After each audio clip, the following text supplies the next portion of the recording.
નમસ્કાર ખેડૂત મિત્રો, ઇન્સેટિક સાઇડ ઇન્ડિયા લિમિટેડમાં આપ સૌનું હાર્દિક સ્વાગત છે। તો આજે આપણે અત્યારે એક જીરાના પ્લોટ ઉપર ઊભા છીએ। તો એ પ્લોટમાં આપણે સોફિયા નામની પ્રોડક્ટનો ઉપયોગ કરેલો। તો હવે એમનું રિઝલ્ટ આપણે કેવું મળ્યું એ આપણે ખેડૂત મિત્ર પાસેથી સાંભળશું। તો પહેલાં તમારો પરિચય આપજો નાખો।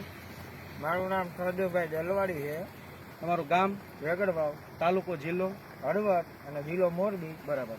તમારો મોબાઈલ નંબર શું? 97 તો સહદેવભાઈ, તમે આ સોફિયા વાપરું એ કેવી રીતે વાપરું તમે?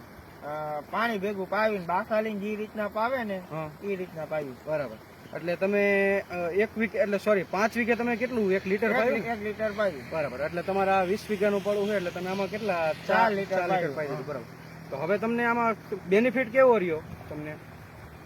બહુ સારું રિઝલ્ટ મળ્યું છે। બરાબર। ઉકારો ક્યાં છે ને ફૂગ ઘણી હતી મગફળી વખતે આમાં, હા, પણ સોફિયા પાયા પછી ફૂગનો હુકારો જરાય નહીં।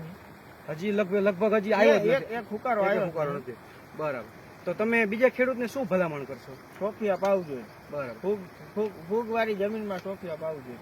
તો મિત્રો, આપણે સહદેવભાઈએ કીધું એમ કે હજી સુધી સોફિયા પાયા પછી એક સુકારો જોવા મળ્યો નથી। એમને બીજા પાણે 1 લીટર 5 વીઘે 1 લીટરનો ઉપયોગ કર્યો હતો અને હજી સુકારોનો પ્રશ્ન દેખાતો નથી। બરાબર। તમે જો આ એમનું જીરું છે, લગભગ આ 20 વીઘાનું જીરું છે અને 20 વીઘામાં એમને 4 લીટરનો ઉપયોગ કર્યો છે।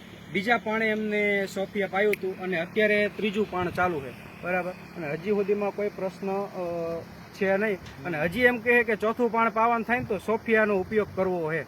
બરાબર। એટલે ખેડૂત મિત્રો, તમે 5 વીઘે 1 લીટરનો ઉપયોગ કરો અને સોફિયા સારી પ્રોડક્ટ છે અને એના સુકારાના પ્રશ્નો ઓછા બને છે। આભાર।